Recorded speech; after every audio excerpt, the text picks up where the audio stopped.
long history on this beer. Oh, hey there, Beer Tube. Hey there, Beer Tube. Welcome back to Beer Analysis 101.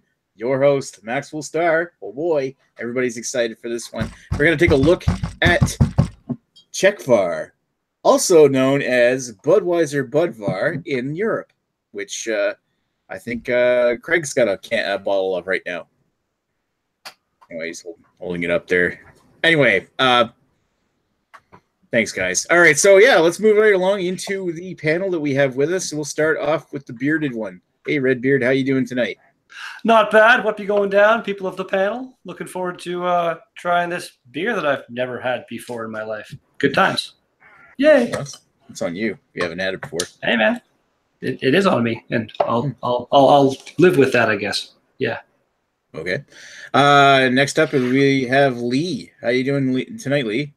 Great. Always have to be here. Always have to be negative and a bully on the internet and talking people down. It's my thing. So let's keep it going. Well, you got to keep the internet tough guy thing going, right? Mm-hmm, that's right.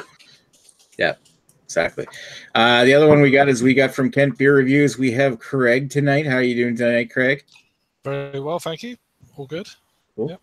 And I'm glad you made it. Someone's actually got the Budweiser Budvar version of this beer, even though it's exactly the same. Yeah. Cool. Yeah, it's just you'll go into that. Oh yeah, I'll get into the details here. Anyway, moving spoilers. I've heard Craig is British. Yeah, someone's got to be. I thought you were from Flanders. Anyway, Chris from On the 10th is also with us tonight. How are you doing tonight, Chris? I'm wonderful. Thanks for having me today. I really appreciate being on the panel. Thank you very much for having me. And yeah, that's all I want to say about that. All right, then. We'll take it. That was a nice try, Chris. It was a nice try. Yeah. I don't know what you guys are talking about. So bad. Yeah. Anyway, taking up the rear, of course, we've got last and certainly probably least, we got Greg here with us tonight. How you doing tonight, Greg? Well, I was going to do my Jamaican accent, but I don't want to get your show shut down just yet. So we got to at least make it to episode 40. So I'm doing just fine, Nick. We're doing Czechvar, not Red Stripe. We should do Red Stripes. Not yet. Anyway, Stay not tuned yet. till Oh, shut up. Anyway, yeah. So thanks to everybody for coming tonight. Let's get into the beer history on Budweiser Budvar. I'm going to call this in the history as I'm reading it pretty much all the time, Budweiser Budvar, so get used to it. Anyway, so the Budweiser Budvar Brewery was founded in 1895 as the Czech Joint Stock Brewery in the city of České Budějovice in the Bohemian region of the Austro-Hungarian Empire, now known today as the Czech Republic. The Bohemian region, not all the Austro-Hungarian Empire. Anyway, so the city of České Budějovice, better known by its German name as Budweis, sound familiar, has a long history of brewing dating back to 1265 when the King of Bohemia, Ottokar II, founded the city and granted it brewing rights. To distinguish beers coming from Budweis from other towns, the beer in the city was called Budweiser beer. At its height during the late Middle Ages, Budweiser had become the imperial brewery of the Holy Roman Empire and had been referred to as the beer of kings since the 16th century. Tell me if that doesn't sound familiar. Since 1802, Budweiser beer had been brewed by a separate brewery called Budweiser Burgerbrau, founded by Budweis's German-speaking residents in 1795. Budweiser Burgerbrau began exporting their beer to the U.S. in 1875. It was at this time that Adolphus Busch visited the region and was hooked on traditional German Pilsner beer, and upon returning to the U.S., began brewing his own take on Budweiser. Now, that's that part of the story. Fast forward to 1895, in reaction to Budweiser Burgerbrau becoming the official court supplier to the King of Württemberg, a state within the German Empire, the local Czech population founded a competing brewery called the Czech Joint Stock Brewery to brew their own version of Budweiser with the more Czech sounding name of Budějovice. Sorry, it's Budějovice. Got the pronunciation wrong. Budějovice gained popularity, and the brewery expanded over the years and began exporting the Czech version of Budweiser to the U.S. in 1906. However, in 1907, Anheuser-Busch registered the Budweiser trademark in the U.S., leading to protests from both Budweis breweries. They ultimately reached a compromise in 1911 where the Czech joint stock brewery recognized the validity of the claim in exchange for compensation, but with the Budweis breweries retaining European rights to the Budweiser name. In 1930, the brewery registered the Budvar trademark, which was used for their 12-degree export ale, which is actually this beer. Export pale lager, ale, derp. Which became so popular that the brewery eventually changed its name to Budvar Joint Stock Brewery. In 1939, shortly before the outbreak of World War II, both Budweis breweries were forced into unfavorable contracts by Anheuser-Busch, where Budweiser, Budweis, and other derivatives were claimed by the American brewer for the area of North America north of Panama and for very little compensation. To make things worse, during World War II, the brewery was taken over by the Nazis, and exports dried up by 1942. I bet Lee's glad we got the Nazi reference in there. In 1967, the joint stock brewery was nationalized by the Czechoslovakian government as Budweiser Budvar NC. Budweiser Budvar became independent again, though, on January 1st, 1991, following the Velvet Revolution in 1989 that led to the fall of communism within Czechoslovakia. The trademark dispute with AB InBev is still ongoing. As a result of the dispute, Budweiser Budvar is known as Czechvar in North America. Czechvar. And whereas the American Budweiser is branded simply as Bud in the European Union, excluding, of course, the UK, where both brands can be used simultaneously. Budvar, as of 2011, had won 88 of 124 disputes with AB InBev and holds rights to the Budweiser name in 68 countries, including Germany. Most recently, however, AB InBev purchased the Budweiser Burger Brau's parent company, Pivovar Samson, in 2014. Following this, Budweiser has lost a trademark battle with AB InBev in Portugal in 2016. So you can see where it's Budweiser starting to erode at the Czechvar trademark name. Anyway, so current beers from Budweiser Budvar are Budvar Original, the Czechvar that we have tonight, Budvar Classic, which is a 4% draft lager, Budvar Dark, which Redbeard said that you can get in Ontario just before the show, is a 4.7% dark lager, Budvar Special is a 5% lager with yeast added to her secondary fermentation, which sounds kind of interesting. Budvar Strong, which is a 7.5% Imperial Pilsner. Budvar Free, their non-alcoholic beer, and Budvar Cryo, which is a 21% ABV ice bock. Holy shit! Yeah, that sounds insane. Anyway, for the basics, Budweiser Budvar or Czechvar is a 5% ABV Czech-style Pilsner brewed with Moravian barley and Saaz hops and conforms to Reinheitsgebot, the Bavarian purity law. See how the Germans kind of rub off on them there. Anyway, moving right along, let's go to history, and I think I already know the history from Redbeard, but we're going to ask him anyway, considering he already blurted it out before we started talking. I have not had this beer ever before in my life. I don't know why. It's just just any of these European beers that come over here, I find, are generally not as fresh and tasty as kind of the more craft ones I can buy, so I usually just don't go for them. But yeah, that's just my history right there. Cool story, bro. Yeah, it's pretty exciting, eh? Yeah, I know. Moving right along to Lee. I know you've got a bit of a history with this one. At least I'm pretty sure you do. Yeah, first had this in 2008. Back then in the NSLC, it was still available in the bottled version, which you have right now, Nick. It's now the canned version. This one sort of piqued my interest because it was probably one of the first beers I really seriously went into look on the information for it, try to get some of the background on this, because it was kind of an interesting story about how Budweiser and and Czechvar, Budweiser Budvar were in sort of this sort of contention legally over the name and all that. So it definitely, back then I was especially more militant about my sort of beer snobbery, whereas like anything that's going to thumb its nose on Budweiser, I want to try out and see what it's like. And I was pleasantly surprised of how good it was compared to Budweiser, and it's been one that I've not necessarily picked up a lot over the years, but it's one if I just feel like a sort of common lager or something like that, I kind of jump onto, and that has been true to this day. So there you go.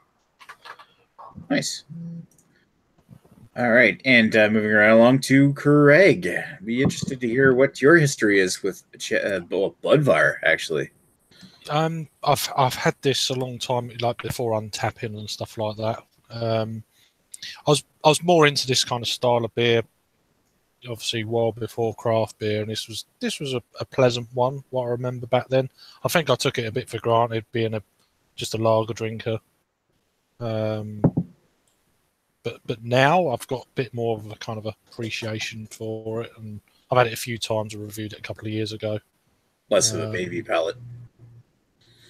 Yeah, I compared it with a few others, and yeah. So yeah, I've had it a few times. Right on. And Chris, what's your history with this brew? I've never had it. I'm like Redbeard. It's the first time I've had it. I don't know why I've never had it. I mean, I like having European style beers and stuff like that once in a while, and this one I've always passed right by it going through the LCBO and stuff like that. So you know what? Picked it up today for this analysis. So yeah, popping my cherry on the Czechvar. And I just wanted to say that on the top of the can it says Lizak on it, and it's not the way my last name is spelled, but if that's how you pronounce it on there. Just want to say that. But that's all. I don't know if I've got that on my can with the Lizak or anything. Now you're making me look. Svetli Lizak. Budweiser tripod. All right. Greg, what's your history with this beer? Do you have one? I just gotta say, if that Lizak tastes as good and gets me this happy, I might spend more time on the 10th. Oh. Otherwise, I'm gonna have to ask you to settle down there. Thanks, like Joe would say. Yeah, really. You can't do it. Otherwise, I have zero history with this beer. Never had it before. Just nothing I ever thought to grab. Cool story. That's it. Seems That's it. to There's be nothing the thing. else, Like a bro. lot of the, I suppose, like I wonder. Like I remember when this came out, and I guess I'm gonna go back into my history right here. But what? I think I had this. I can't remember if I had this before I started doing beer reviews or not, but it was one of my earlier beer reviews. It was review number 194. And that's back in like November 2011. So I was into trying a whole bunch of different shit that was at the liquor store. And I can't remember if I had tried it because I think I was already a fan of Pilsner Raquel at the time. And when I had it, I really liked Czechvar the first time I had it. I gave it a 4 out of 5 in my review, but that's back still when I had somewhat of a baby palate. So it's at least I was easily impressed back then. But now I've had it a few times over the years, and I remember having the canned version, and I wasn't really as impressed with it. But generally, I found it to be pretty solid, I guess. But I've had it a number of times over the years, just when I'm curious about trying it again. Anyway, let's go over to the not many comments that we have right at the moment. Yeah, basically just one comment, really. Rating on your parade says, got a bottle of Czechvar, $7.99 for a 6-pack, basically, for him. So That's cool. Not bad. Yeah. I'd be kind of curious, is it cans or is it the bottles, and what size bottles? Because the bottle I've got here is like a 500 milliliter, I think. Yeah, 500 mil. I assume he's probably going like 500 mil 6-packs. That's Maybe. pretty good. That's pretty good considering if it's 500 mil 6-packs, like a liter and a half at Czechvar. That would be very good price. From the Czech Republic. Yeah, because I I'm pretty sure I mentioned it in my history. If I didn't, whoops. But it's all brewed in the Czech Republic, and it's not brewed anywhere else. I'd assume that's for like the smaller 355-ish mil bottles, not the 5. That'd be a really ridiculously cheap giant bottle 6-pack. Is Czechvar in that size of bottles? Because I don't think it is. Like I've never seen it. I don't know. I've never seen it in this thing and in the cans. So it's the only thing I've ever seen. Rating on your parade. Let us know what format did you buy it in? Yeah, what size? What size is everybody? Well, he did say he got a bottle of Czechvar, so I'm assuming it's in the smaller bottles. Like I got a can. I'm pretty sure it's 5 cans from over there are generally 500. That's 473, right? That's what it usually is. Right? Close to that. Yeah, 500 mil right here. Yeah. Yeah. And you've got like a smaller can, don't you, there, Craig? It's a 330 mil. 330. Oh, really? Weird. Wow. Yeah, so that's the size of bottle I'm assuming that he got in the 6-pack there. Don't make fun of his can size, Nick. Yeah, rating on your parade is 12-ounce bottles. Yeah, okay, so that's like 347, I think. Yeah, that makes more sense. So I mean, still a good deal. Yeah, no, that's a pretty good deal. No, that's still a solid deal. Yeah, it's not a Rod J deal, but it's good. Well, nothing's a Rod J deal. I'd be happy just to pay less than $10 for a pack of this. Yeah, Czechvar is one of the few European beers we get here in the 500 milliliter anymore. Like it used to be a common occurrence in the NSLC where all the sort of European imports were 500 milliliters, but a lot of them now conform to the 473 or whatever, right? Yeah, because I think it's 500 milliliters even is kind of like a metric size, so it's more Europeans that brew to that. Anyway, let's move into since there's no more comments, let's move over to the opinions and see what Redbeard thinks of this beer. Redbeard doesn't hate the beer. He thinks it's all right. It's not the best beer I've ever had, not the worst. I'm just looking right now. I'm curious as to what I paid. It's $2.20 for a can at the LCBO. So for what it is, it's cheaper than any craft. I guess it's usually $2.60. That's still cheaper. Like $3 is about the minimum you're going to pay for anything craft. But it's all right. It's very drinkable. It's very kind of. It's I don't know the thing about mass-produced beers that there's an overall kind of quality, and this appears to have been brewed, I want to say in January 9/01/2018, and then good until 9/01/2019. Again, a thing with almost every European beer I see, they slap a good for 1 year date on it, even though it could be some IPA and stuff like that. It's just I don't know. Stuff from over there isn't generally. It's never going to be my go-to kind of beer. It's all right, though. I don't hate it. So take from that what you will. All right, great. So give me some scores. Oh, is that what you wanted right now? I'm sorry. Your scores are good. Yeah. Style, I would give that probably somewhere in the 7 out of 10. Enjoyment, somewhere in the 6 out of 10. Okay. Not bad. Just not something again. MGD written all over it. Okay. Yeah, again, I wouldn't. I don't know. There's so many more flavorful beers that I could pick instead of that. So that's kind of my overall opinion, I guess. So, yeah. Nice. Anyway, Lee, what's your thoughts on this? Okay, so first off, I'll just mention the price for this in the NSLC. For a 500 milliliter can, you get for $3.80, which is a pretty good fucking bargain for this this beer. A lot of a lot of 473s are more expensive than this if you look at craft beers.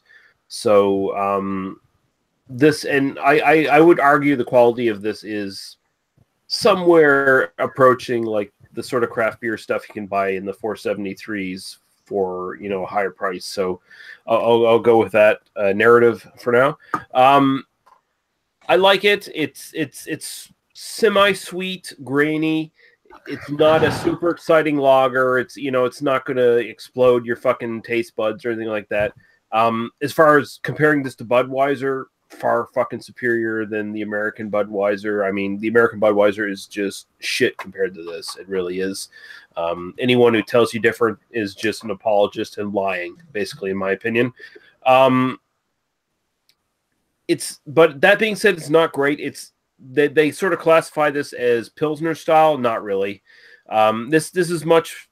It makes me wonder what this originally was like when it was first brewed. Was it more of an authentic Pilsner in its day, and has it changed over the years? Because this tastes more like the prototypical, like almost the progenitor of the sort of North American Pilsner ripoff style. Progenitor. Yeah, progenitor for this. There's a word for everybody. Holy crap, man. Impressive. But I mean, a lot of North American sort of Pilsner style beers sort of taste like this. Like they're easy drinking. They have the sort of graininess sort of taste, not a lot of hops. Most Pilsners that I know is like the authentic style, much more of a sort of a hoppy character to them, much more crisp. This isn't really crisp at all. It's just kind of very smooth drinking. That being said, it's really good. If you're sort of, I think, kind of grading this on sort of like more the North American Pilsner style, it probably gets higher marks. As far as like a European Pilsner in style, kind of lager, style wise, not quite there. It's more like a 6.5, I'd say, style wise. My personal enjoyment, I'd have to sit it at sort of like a solid 6. It's not my favorite sort of European lager to go to, but it's one of the better ones, and it's still way better than Budweiser. So fuck Budweiser, and there you go.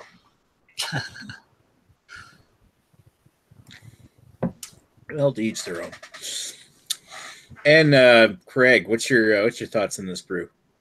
So I've got the bottle and the can. I'm doing at the same time just to see what's going on, whether there's any kind of differences or anything. Unfortunately, it's in a green bottle, and as soon as I opened it, I did get a bit of kind of slight skunkiness, which I did I think in the bottle I reviewed a couple of years ago as well. It's just the way it is sometimes. But since then, cans have come on the scene. Green bottle.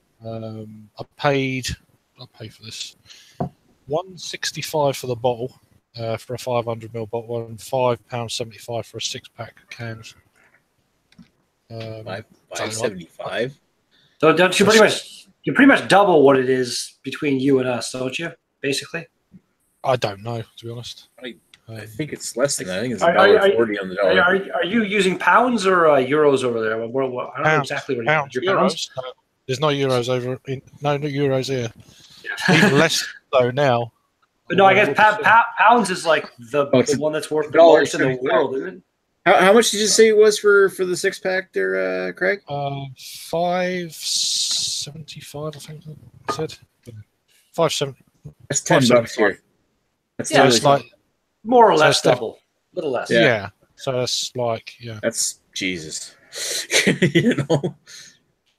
And so your 6-pack was 500ml bottles. No, they're 330s, so it's okay.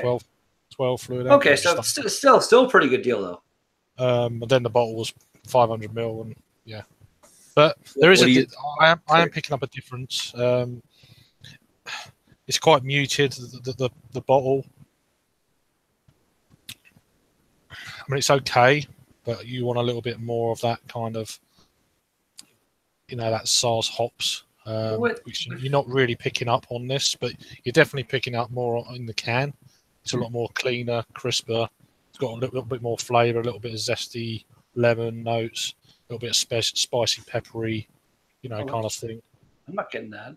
With any of these beers, it would be cool to either have like you come over here and bring a couple cans of those beers and compare them to ones we have here. I'd really like to do a full-on comparison like that. That's why I've done a kind of see what's going on with them, because I'm not probably going to do that again. So I thought, well, what the hell? It's okay. I've had better pilsners. I've had, I prefer Helles lagers generally. Where, like Lee said, where would this beer fit in? I don't really think it fits into a pilsner thing now. Maybe it did in the past. Who knows? So I'm just going to give it on the style of the can. I'm going to give it a 3.25 out of 5, so it's a 6.5. For my personal enjoyment, and the style I've done it the wrong way around yet, but for style, I'll give it a 7. So is that 6.5 for overall and 7 for style? Yeah. Okay. Yeah. Cool. And Mr. Christoph. When I first opened this can up and I poured it, the first thing I got out of this can was a lot of aluminum and tin and smell out of this. But now that it's dissipated a little bit, the smell isn't that as bad. There's a little bit of a corn smell I get out of this. Taste-wise, same thing. I poured it right away, took a sip, and it was tinny. It tasted a little bit tinny to me. But then, as I'm drinking it down through my Molson Canadian glass, it's getting better as I drink it, and it's weird to say because I really like my beers really cold. I mean, it's just the way I prefer drinking my beers cold. And as this thing warms up, it's actually tasting better than, which is probably the way it was meant to be drank, right? So, with that being said, and this being the first time I've had this beer, my scores on this one for style, I'll give it a solid 7 out of 10 for style. And for overall enjoyment, not the greatest thing in the world. It is getting better as I drink it, so I give it a 6 out of 10 for my overall enjoyment. Thank you. All right.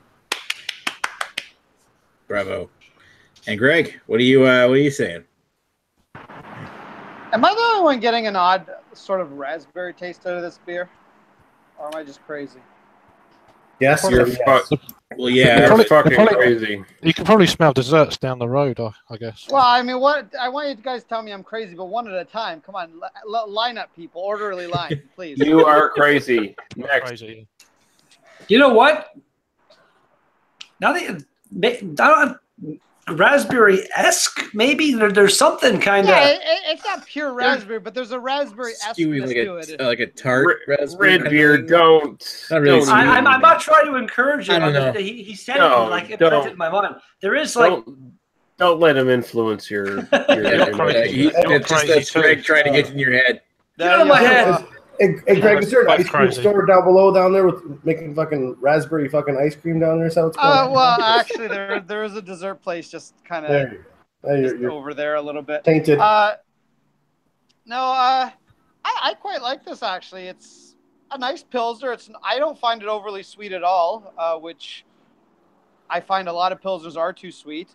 And whatever this taste is, whether it's raspberry or whatever the hell I'm tasting, I find it quite pleasant. So I don't know, especially since it's cheap, I quite like it. So I'm going to go 8 out of 10 for style. It's not my favorite Pilsner, but it's probably in my top 25% I've had.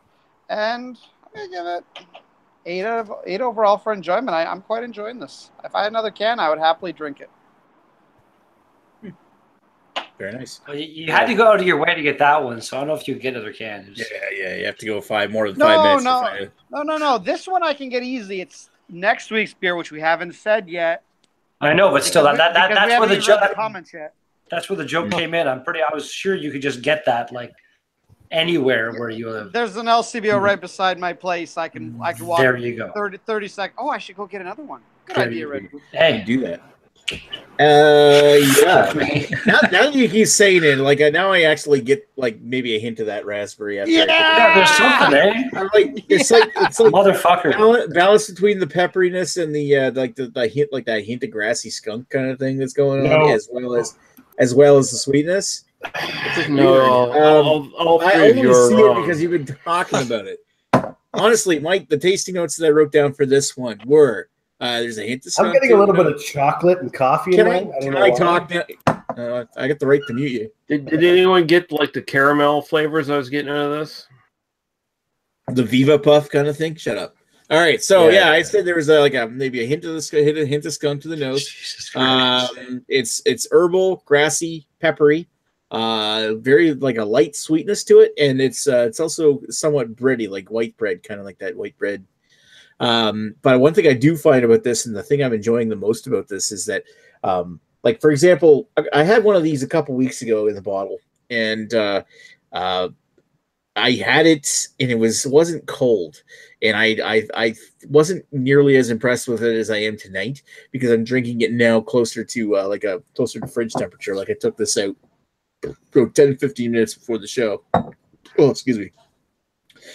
And I'm finding it is drinking extremely crisp and extremely clean, and I'm enjoying it. And as you can see, I don't have a lot left in the glass. I find that I'm really liking this beer tonight, and I don't think I like it as much as I did the first time I had it when I was raving about it. But I do find it actually a pretty solid beer. It's not like Pilsner or Cal good, but it's pretty damn decent. I'm gonna give it for the style, I'll give it an 8, and overall 7.5. I do find it to be a much better beer than other European lagers like Heineken, Grolsch, Beck's, Stella, Peroni, you name it. There's not many better than this for me, as far as European lagers go. Yeah, fun stuff. I think there's more comments now. There's a couple more. Rod J is in the chat saying, "Cheers, guys." Hello, Rod J. Thanks for watching, dude. Cheers, Rod. Always good to have you. Raining Under Parade says, had Budweiser Budvar years ago when it hit the States. Not too long after that, I was labeled. It was labeled Czechvar. A few years later, I noticed it was going down in quality. He says, and had a bottle. Am I drinking now? Seems to reflect that, but it is drinking real good. So there you go. So he's basically saying it went down in quality, but it's still pretty good. Essentially. And that's it. Went down in quality because your palate got better. Sorry. Yeah. Jesus, awesome. Nick. Wow. Just throwing out the throwing out the shit, man. Jesus. I could reveal next week's beer when somebody asks the question. Well, I'll ask it right now. What is Somebody next already week's asked. beer? No. Somebody in the comments has to do it. Are you ready with the scores, Chris, or no? No? Okay. Any final thoughts on Czechvar before we continue on? It's better than Budweiser. It's hell yeah. Again, it's not bad. It's drinkable. It's okay. I haven't had Bud in a long time, but I want to say it's. I find them both to just be like really easy drinking, fucking like Yeah.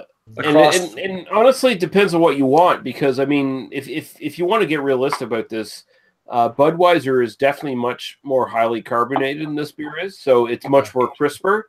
But I mean, if you want a beer of more like just flavor and quality in that regard, then Czechvar is definitely the superior Budweiser to go for.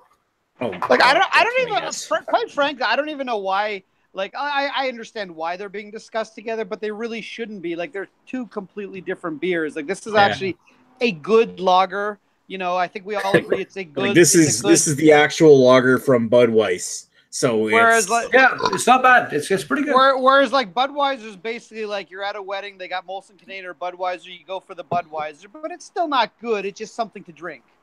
exactly. Oh no! Last time I had a can of Budweiser, it was absolute shit. It was not even as good as like I remember it from when I used to drink Budweiser. If a wedding had Budweiser or that, I would be like, did you have vodka? Maybe. Yeah. If they have Budweiser or happens. Canadian on tap, I'd be wondering, what do you have for rum? Yeah. You know? Weddings rarely have anything on tap. It's usually they got shit bottles selection, and then vodka and whatever bottom shelf shit you want. That's the problem, because most weddings is like there's a certain amount of things that are paid for that you can just grab, and then there's like the open bar where you have to pay for it. It's like I'm always paying for it. And I'm always like I need the rum or the whiskey or the good beer. I can't fucking do this fucking Molson Canadian Coors Light. Fuck you. No, listen to this. Listen to this. I'm super glad I live where basically every wedding's got Moosehead at it. Don't worry, the husband is paying for it in the long run, anyways. When I reviewed it for 18 years.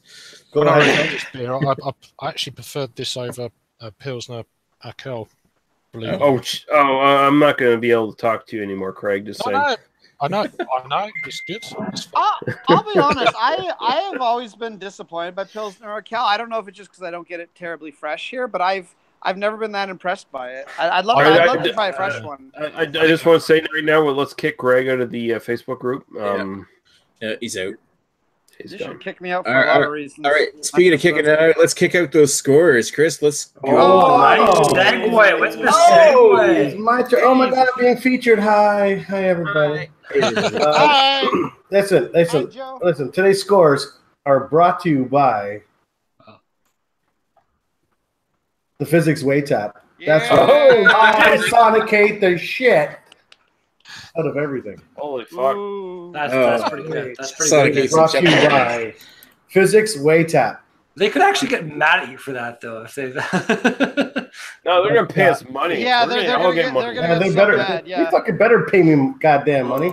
Anyway, here's our final scores for the Czechvar, or Budvar, as Craig is drinking over there. Here we go. All right, we're looking at 7.25 for style and overall enjoyment. We're looking at 6. Yeah, I brought those scores up. 6-7. Not quite MGD. No, not quite. Nothing can touch that bullshit. Yeah, I know. But, so that's what we're looking at there. So, yeah, that's our scores. When are we going to get to the point where everyone in this panel that was involved in the Miller Genuine Draft review admits that they were totally wrong and they should apologize to everybody on BeerTube? I don't think I was in that one. I'm okay with that. The moment that you give MGD a fair shake, it really wasn't that bad when we had it. It was weird. Absolutely. And it was like, how many people were here that night? 5, 6? You guys all disgust me, man. I think we had the clueless wanker with us. Whatever happened to him? I'm fucking... Yeah, we did that night. So we even had overseas MGD, and it was that good. Oh, great. So you get some final comments here. You need to read them because I apparently closed that window by mistake. So, all right. You're drunk, sir. Go home. Where do we leave off? So much I don't really care. Rating on Your Parade says, sucks when the copy tells the original what to do. Would love to try those other Budvar beers, that 21% Eisbock. Yeah, I agree. I would love to try that Eisbock.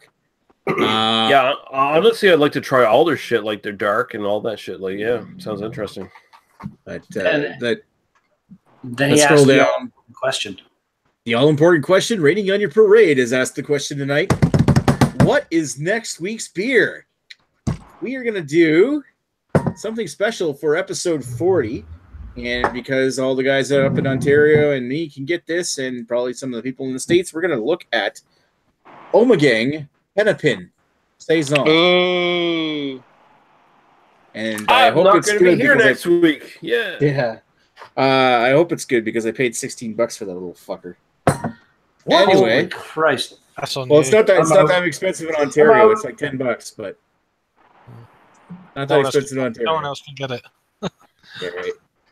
It's like $10 in Ontario, so I'm just lamenting that. Anyway, so moving more into the comments, Greg says he wants to try that 21% of beer. I agree. I do. PA Brew News is in the chat, and he says the beer of kings, not the king of beers, and that's literally true. It was in the beer history where they Budweiser was known as the beer of kings since the 16th century, and now of course you've got Budweiser copying that shit. They copied the fucking tagline, for fuck's sakes. Yeah. God. It also says 667, the neighbor of the beast.